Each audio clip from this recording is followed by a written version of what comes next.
আওয়ামী লীগ নাই, একটা মুরগির খোপ তারা পায় নাই যেখানে দাঁড়ায় তারা বলবে যে আমরা আওয়ামী লীগ চালাবো। এবার চিন্তা করেন, এটা হার না, এটা পতন, এটা আল্লাহর তরফ থেকে আসছে। আমার এখানে অনেক ভাইদের বক্তব্য আমি শুনলাম, তারা বলছেন যে আমরা বিচার চাই। ভাইয়েরা আমার, আমি বলবো বিচার শুধু আরম্ভ হয়েছে ইনশাআল্লাহ।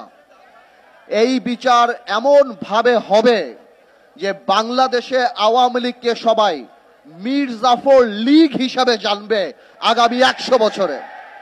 আওয়ামী লীগ একটা রাজনৈতিক দলের অস্তিত্ব হারিয়ে ফেলেছে।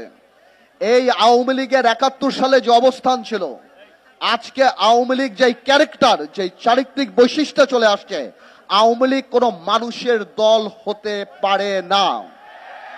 আজকে ভাইয়েরা বোনেরা, আজকে আপনারা এই ছাত্র বৈষম্য আন্দোলনে ছাত্র জনতার যে আন্দোলন দেখছেন, এই আন্দোলন 17 বছর মানুষের পুঞ্জীবিত ক্ষোভ। এই আন্দোলন এমন এক পিতার আন্দোলন যে লজ্জায় তার পরিবারের সাথে ভাত খেতে বসে নাই, কারণ সে বাজার করতে পারে না।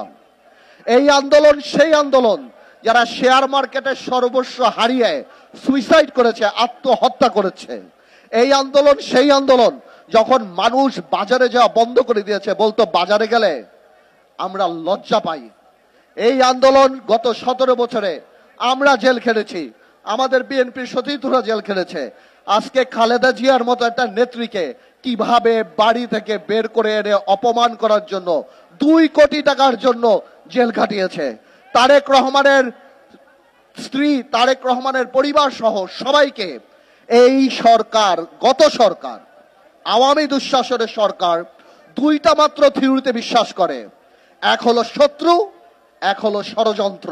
ওনাদের বিরুদ্ধে কথা বললে আমরা শত্রু, ওনাদের বিরুদ্ধে আলাপ করলে আমরা ষড়যন্ত্র করি।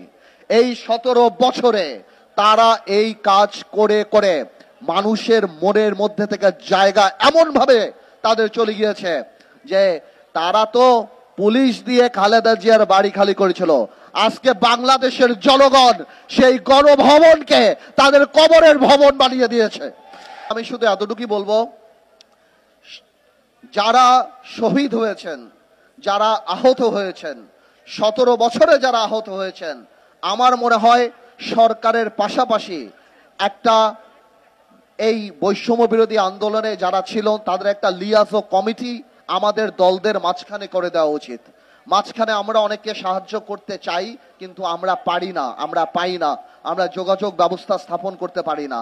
আমি মনে করব নিবন্ধিত রাজনৈতিক দল বা যারা কিংবা এই স্বৈর শাসনের ফাঁদে পা নিয়ে দালালির খাতায় নাম লিখে নেই, এই গণতান্ত্রিক আন্দোলনে জনগণের সাথে ছিল, আমি অনুরোধ করব, আমি আপনাদেরকে আশ্বাস দিচ্ছি, আমি বলে যাচ্ছি ইনশাল্লাহ আমরা সবাই মিলে যদি লিয়াজা কমিটি করি, আমরা এই প্রাইভেট সেক্টর থেকে ওনাদের যথেষ্ট যেই ক্ষতি ওনাদের হয়েছে ওইটা তো আমরা পোষণ করতে পারবো না।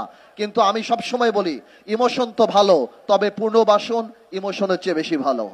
আমি আমার বক্তব্য শেষ করার আগে একটা কথা বলি, এই বিজয় আমাদের সবার বিজয়। আমরা জানি কোনো কারণেই এই শহীদদের আর যারা আত্মত্যাগ করেছে তাদের রক্তের সাথে বেঈমানি না করি।